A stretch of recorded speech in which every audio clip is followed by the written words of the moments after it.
में पार्टी के सभी छोटे बड़े पदाधिकारी एवं कार्यकर्तागण, आज आप लोग देश में जहाँ आपके उत्तर प्रदेश स्टेट में भी लोकसभा के लिए हो रहे आम चुनाव में अपनी पार्टी के उम्मीदवारों के समर्थन में मुझे सुनने के लिए यहाँ इकट्ठा हुए हैं, तो उसके लिए मैं आप सभी लोगों का हार्दिक दिल से आभार प्रकट करती हूँ। वैसे आप लोगों को ये विदित है कि हमारी पार्टी कांग्रेस, बीजेपी व अन्य किसी भी विरोधी पार्टी तथा गठबंधन आदि के साथ मिलकर नहीं, बल्कि अकेले ही अपनी पार्टी के बलबूते पर पूरी तैयारी व दमदारी के साथ ये चुनाव लड़ेंगे। इसके साथ ही हमने टिकट बंटवारे के मामले में भी सर्व समाज के लोगों को उचित भागीदारी दी। जिनको कामयाब बनाने के लिए अपनी पार्टी के लोग पूरे जी जान से लगे हुए। हालांकि आज यहाँ आपकी इकट्ठा हुई अपार भीड़ के जबरदस्त जोश को भी देखकर अब मुझे भी ये काफ़ी हद तक भरोसा हो गया है कि पिछली बार की तरह इस बार भी आप लोग अपने प्रदेश से यहाँ लोकसभा चुनाव में अपनी पार्टी का बेहतर रिजल्ट जरूर लाएंगे। इसके लिए मैं आप लोगों का ध्यान कुछ जरूरी बातों की तरफ दिलाना चाहती हूँ और इस संबंध में मैं विशेषकर कांग्रेस, बीजेपी व इनके अन्य सभी सहयोगी दलों के बारे में ये कहना चाहूँगी कि आज़ादी के बाद शुरू में केंद्र व देश के काफ़ी राज्यों में भी ज़्यादातर सत्ता जहाँ कांग्रेस पार्टी के भी हाथों में केंद्रित रही, किंतु इनकी अधिकांश मामलों में रही गलत नीतियों और गलत कार्य प्रणाली आदि की वजह से ही फिर इस पार्टी को केंद्र व काफ़ी राज्यों की भी सत्ता से बाहर होना पड़ा तथा यही स्थिति इनकी सहयोगी पार्टियों की भी बनी रही है, जिसके कारण ही पिछले कुछ वर्षों से भारतीय जनता पार्टी व इनके सहयोगी दल केंद्र एवं काफी राज्यों की भी सत्ता में काबिज हो गए हैं, लेकिन इनकी भी ज़्यादातर रही जातिवादी, दूरीवादी, संकीर्ण, सांप्रदायिक व द्वेषपूर्ण नीतियों एवं कार्य प्रणाली आदि से तथा इनकी तकनीक व कमी में भी काफ़ी अंतर होने की वजह से अब ऐसा लगता है कि इस बार ये पार्टी भी यानी कि भारतीय जनता पार्टी भी केंद्र की सत्ता में आसानी से वापस आने वाली नहीं है, बशर्ते यदि ये चुनाव इस बार फ्री एंड फेयर होता है तथा आम चर्चा के मुताबिक वोटिंग मशीनों में भी कोई गड़बड़ी आदि नहीं की जाती है और वैसे भी इस बार चुनाव में इनकी कोई भी पुरानी व नई चल रही नाटकबाजी, दुनियाबाजी व गारंटी आदि काम में आने वाली नहीं है, क्योंकि अब देश की जनता काफ़ी हद तक इस बात को समझ चुकी है कि इनकी पार्टी ने अब तक देश के विशेषकर गरीबों, कमजोर तबकों, मध्यम वर्गीय एवं अन्य मेहनतकश लोगों को जो इन्हें अच्छे दिन दिखाने के असंख्य पदों पर भरे वायदे किए हैं तथा अनेकों हवाई व कागजी गारंटी आदि दी है, तो उनका ज़मीनी हकीकत में अभी तक उन्होंने लगभग 1/4 हिस्सा भी कार्य पूरा नहीं किया, बल्कि इसके स्थान पर इनका ज्यादातर समय व ताकत भी यहाँ इनके अपने चलते रहे बड़े बड़े पूंजीपतियों एवं धनला सेठों को ही ज्यादा से ज्यादा मालामाल व धनवान आदमी बनाने में तथा उन्हें हर स्तर पर छूट देने में व बचाने में ही लगी रही है, जिनके अधिकांश आर्थिक सहयोग से ये पार्टी व अन्य पार्टियां भी अपना संगठन चलाती हैं तथा चुनाववादी भी लड़ती हैं, जिसका काफी कुछ खुलासा वोट की आयु कोर्ट से भी किया गया है। आप लोगों को ये मालूम है कि अभी कुछ दिन पहले माननीय सुप्रीम कोर्ट ने इस संबंध में जो कुछ कहा है और जो कुछ अखबारों में छपा है, तो अखबारों में क्या छपा है कि देश में बहुजन समाज पार्टी को छोड़कर कांग्रेस, बीजेपी, अन्य सभी विरोधी पार्टियां, तो सभी विरोधी पार्टियों ने बड़े बड़े पूंजीपतियों के जरिए बॉन्ड द्वारा काफी पैसा लिया, लेकिन बहुजन समाज पार्टी ने एक दिन का किसी भी पूंजीपति से नहीं लिया है, जिसकी अब जांच पड़ताल की बात चल रही है। और आप लोगों को मालूम है, मैंने बार बार ये कहा है कि हमारी पार्टी गरीब और मजदूरों की पार्टी, हमारी पार्टी दूसरी पार्टियों की तरह बड़े बड़े पूंजीपति और धना से उनसे पैसा लेकर न पार्टी का संगठन चलाती है न चुनाव आदि लड़ाती है। इसलिए हमारी पार्टी चुनाव में भी और सरकार को चलाने के लिए भी अपनी पार्टी के कार्यकर्ताओं से ही थोड़ा थोड़ा आर्थिक सहयोग लेकर तो संगठन को भी चलाती है, चुनाव आदि भी लड़ाती है। इसके साथ ही अब ऐसा लगता है कि कांग्रेस पार्टी की तरह ही बीजेपी ने भी केंद्र की तमाम सरकारी जांच एजेंसियों का ज्यादातर राजनीतिकरण कर दिया है। इसके अलावा देश के किसान वर्ग भी वर्तमान बीजेपी की सरकार में शुरू से ही अपनी विभिन्न समस्याओं को लेकर काफी ज्यादा दुखी व परेशान रहे हैं और अभी भी है, जबकि यूपी में 4 बार हमारी पार्टी के लिए सरकार ने इनके हितों का भी हर स्तर पर विशेष ध्यान रखा है। इतना ही नहीं बल्कि केंद्र में उनकी रही कांग्रेसी सरकार की तरह ही वर्तमान भाजपा सरकार में भी इनकी जातिवादी, हीन, सांप्रदायिक एवं पूंजीवादी सोच व नीतियों के चलते ही पूरे देश में सब समाज में से खासकर गरीबों, दलितों, आदिवासियों, पिछड़े वर्गों, मुस्लिम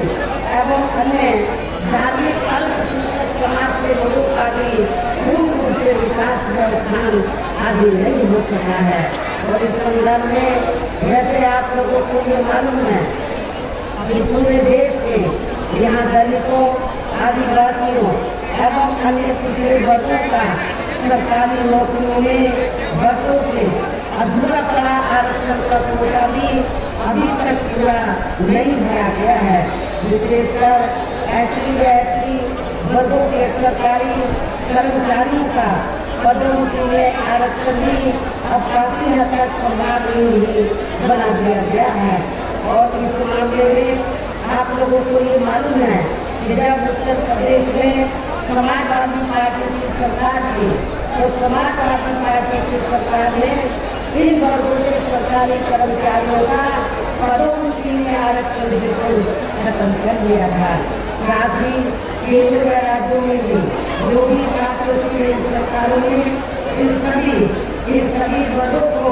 प्राइवेट सेक्टर में आरक्षण दिए जाने की व्यवस्था के बिना ही इनकी सरकारों के ज्यादातर सरकारी कार्य अब प्राइवेट सेक्टर के जरिए ही इनके बड़े बड़े पूंजीपतियों व धनाश्रितों आदि को ही दिए जाने के कारण अब इनको पूरे देश में आरक्षण का बहुत कम लाभ मिल पा रहा है। इसी प्रकार इनका अन्य और मामलों में भी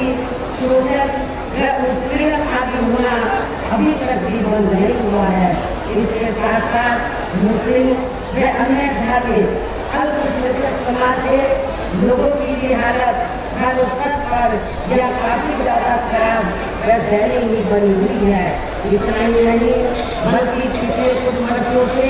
केंद्र व अधिकांश राज्यों में भी बीजेपी व आरएसएस की सरकारों के चलते हुए अब इनका विकास एवं उत्थान आदि होना भी काफी हद तक बंद चाहिए हो गया है। आए दिन हिंदू और खासकर हिंदुत्व की आड़ में कोई दोनों जाति भी यह काफी ज्यादा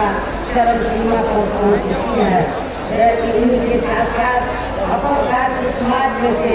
विशेषकर गरीब लोगों की भी हालत हमें कोई खास अच्छी नजर नहीं आती है। और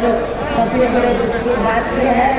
कि जब से यूपी में बीजेपी की सरकार बनी है तो तब से पूरे यूपी में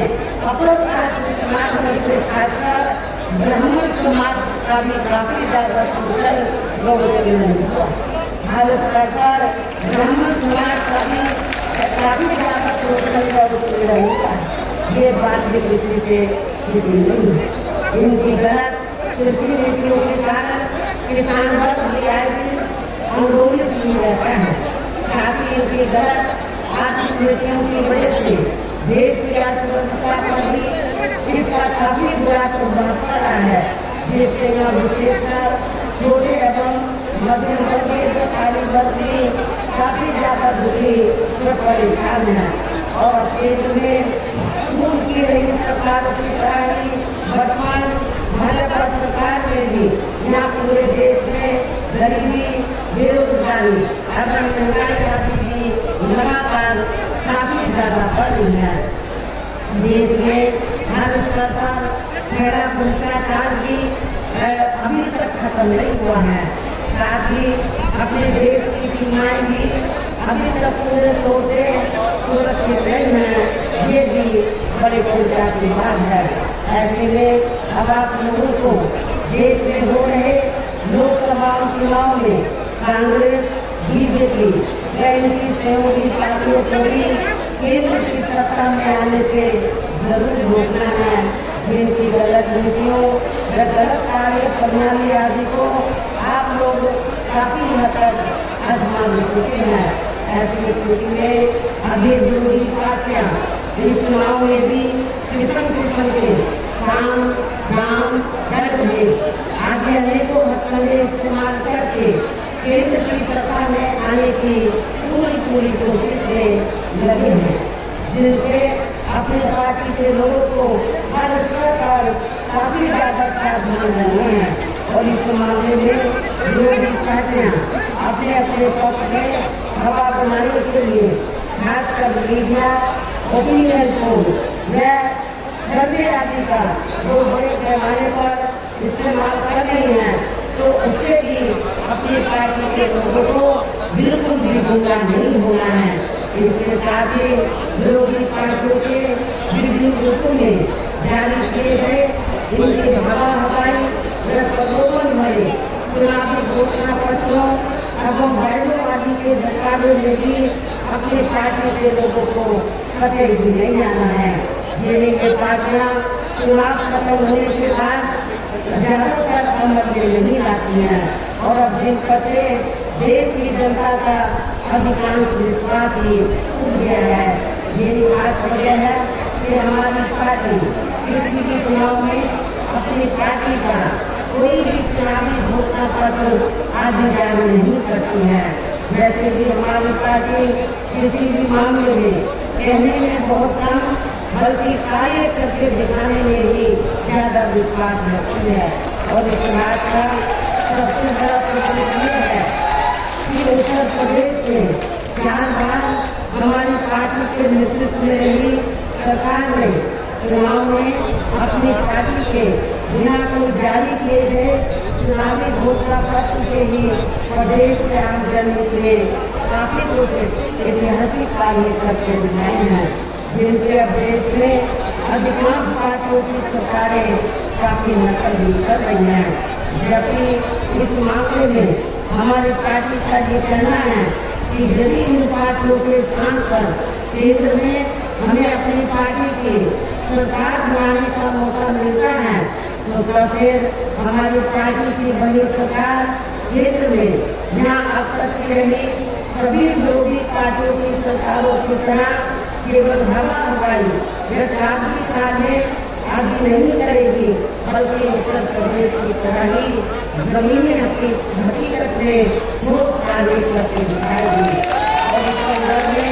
खासकर मैं ये कहना चाहूँगी, केंद्र द्वारा देश में पिछले कुछ समय से अति गरीब परिवारों को अस्थायी तौर पर फ्री में जो थोड़ी सी खाद्य सामग्री या राशन आदि दी जा रही है, तो उससे इनका स्थायी तौर पर भला होने वाला नहीं है। और मुझे ये भी जानकारी मिली है कि पिछले कुछ समय से भारतीय जनता पार्टी की सरकार ने, केंद्र की सरकार ने पिछले कुछ समय से जो गरीब लोगों को स्थायी तौर पर जो फ्री में थोड़ा राशन दिया है, तो चुनाव के दौरान उसके एवज में भारतीय जनता पार्टी और आरएसएस के लोग ये कहते घूमे हैं गांव-गांव में कि हमने आपको फ्री में राशन दिया है, आप हमें वोट दीजिए। लेकिन मैं अपने गरीब लोगों को ये बताना चाहती हूँ, आप लोगों को जो भी फ्री में राशन दिया गया है, ये भारतीय जनता पार्टी की सरकार ने नहीं, श्री नरेंद्र मोदी जी ने नहीं, अपनी जेब से नहीं दिया है, बल्कि जो आप लोग टैक्स दिया है, आप लोगों को फ्री में राशन दिया जा रहा है। ये किसी की मेहरबानी नहीं है, न बीजेपी की, न श्री नरेंद्र मोदी जी की। ये भी आप लोगों को मैं बताना चाहती हूँ। और वैसे भी इनकी ये जटिल समस्या, गरीब लोगों की ये जटिल समस्या देश के हर हाथ को काम देने से केवल दूर हो सकती है, जिसकी तरफ हमारी पार्टी की बनी सरकार विशेष ध्यान देगी। साथ ही देश में पिछले काफी वर्षों से आए दिन बढ़ रही गरीबी, बेरोजगारी या महंगाई आदि से भी जनता बहुत ज्यादा दुखी व परेशान है, जिसे भी आर्थिक नीतियों में तब्दीली करके जरूर दूर किया जाएगा। धर्म की भी आड़ में, खासकर हिंदुत्व की भी आड़ में पिछले कुछ वर्षों से विशेषकर मुस्लिम समाज के लोगों का द्वेष की भावना से जो इनका काफी ज्यादा शोषण जो उत्पीड़न आदि किया जा रहा है, तो उसे भी जरूर रोका जाएगा। और ये सब हमने अपनी यूपी की नई सरकार ने करके भी दिखाया है। इसके अलावा हमने यूपी में सर्व समाज में से गरीब एवं बेरोजगार लोगों को बेरोजगारी भत्ता आदि न देकर उन्हें बड़ी तादाद में रोजी के साधन भी उपलब्ध कराए हैं, जो अब ये कार्य भी अधिकांश करने पड़े हैं, जिनको फिर केंद्र में बीएसपी की सरकार बनने पर प्राथमिकता दी जाएगी। कहने का तात्पर्य ये है कि देश में इस समय हो रहे लोकसभा चुनाव में विरोधी पार्टियों के जारी किए गए उनके हवाई व प्रलोभन भरे चुनावी घोषणा पत्रों आदि के बहकावे में अब यह खासकर देश के अति गरीबों, मजदूरों, बेरोजगारों एवं अन्य मेहनत लोगों को बिल्कुल भी नहीं आना है। और अब ये ऐसी सभी विरोधी पार्टियों को हर हालत में केंद्र की सत्ता में आने से जरूर रोकना है, जिनकी करनी में काफी अंतर्ग्रहण है तथा जिन्हें ये लोग बच्चों से काफी आजमा भी चुके हैं। ऐसे में अब मेरा यही कहना है कि आप लोगों को अपने खुद के वे अपने प्रदेश व क्षेत्र एवं देश के हित में अपने वोटों को कांग्रेस, बीजेपी व अन्य सभी विरोधी पार्टियों को न देकर केवल अपनी एकमात्र विदेशी पार्टी बहुजन समाज पार्टी को ही देना। पार्टी उत्तर प्रदेश की तरह ही केंद्र में भी अपनी पार्टी की सरकार बनने पर फिर पूरे देश में यहाँ अपनी पार्टी की सर्वजन हिताय व सर्वजन सुखाय की नीतियों पर आधारित ये सरकार चलाएगी। इसके साथ साथ केंद्र से जुड़ी आपके क्षेत्र की जो भी स्थानीय समस्याएं होंगी तो उन्हें भी फिर जरूर दूर करने का हर संभव पूरा प्रयास किया जाएगा। साथ ही यहाँ गरीबों, मजदूरों, बेरोजगारों, कर्मचारियों, किसानों, छोटे व्यापारियों एवं अन्य मेहनतकश लोगों के हितों का भी विशेष ध्यान रखा जाएगा। सब समाज में से खासकर दलितों, आदिवासियों, पिछड़े वर्गों, गरीबों, मुस्लिम व अन्य धार्मिक अल्पसंख्यक समाज के लोगों के विकास व उत्थान के साथ साथ हर स्तर पर इनकी सुरक्षा आदि के लिए भी सख्त कदम उठाए जाएंगे और तभी से वास्तव में अपने देश के महान संतों, गुरुओं व महापुरुषों में भी विशेषकर महात्मा ज्योतिराव फुले, श्री छत्रपति शाहू जी महाराज, श्री नारायण गुरु, बाबा साहब डॉक्टर भीमराव अम्बेडकर एवं माननीय श्री कांशीराम जी आदि का अधूरा सपना जरूर साकार हो सकता है, जिनको हमारे पार्टी द्वारा हर स्तर पर पूरा आदर सम्मान दिया गया है। इन्हीं खास बातों के साथ ही अब मेरा देश का आपके देश के हित में ये कहना है कि हमारी पार्टी ने यहाँ आपके क्षेत्र में जिनको भी लोकसभा के लिए चुनाव के मैदान में उतारा है, जो आपके सामने मंच पर भी मौजूद हैं, तो उन्हें आपको जरूर कामयाब बनाना है,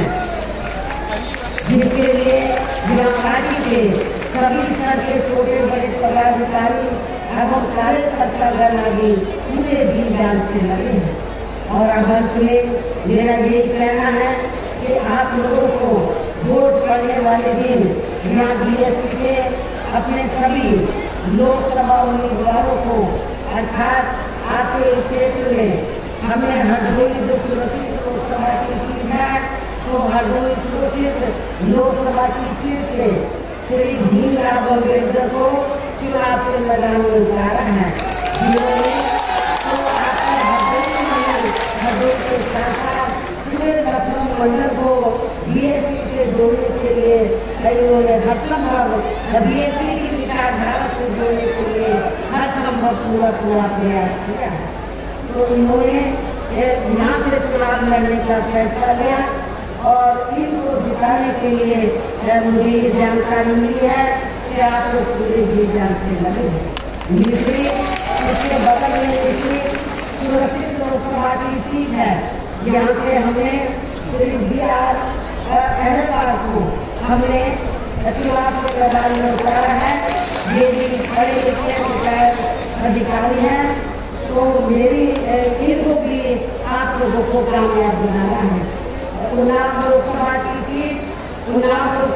सीट से क्योंकि यहाँ पर ब्राह्मण समाज की आबादी काफी ज्यादा है, किसी भी पार्टी ने ब्राह्मण समाज को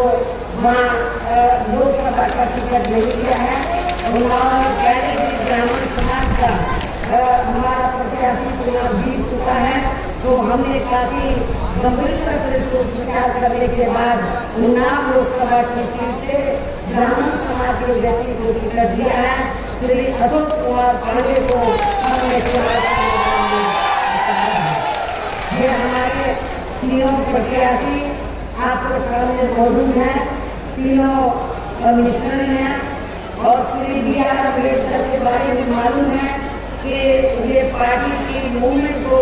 आगे बढ़ाने में खासकर लखनऊ मंडल में पूरे जी जान से लगे रहे हैं। ऐसे अपने कर्मठ की साथी को सर्व समाज के लोगों को एक वोट देकर इनको कामयाब बनाना है। जो उनके दूसरे साथी है मुस्लिम से, उनको भी उन्नाव के अपने साथी को भी जरूर कामयाब बनाना है और अपनी पार्टी के इन तीनों उम्मीदवारों को पार्टी का जो चुनाव चिन्ह हाथी है, हाथी चुनाव चिन्ह के सामने वाले बटन को दबाकर इनको भारी वोटों से जिताकर जरूर भेजना है। इस खास अपील के साथ ही मैं अपनी बात यही समाप्त करती हूँ। जय भीम, जय भारत।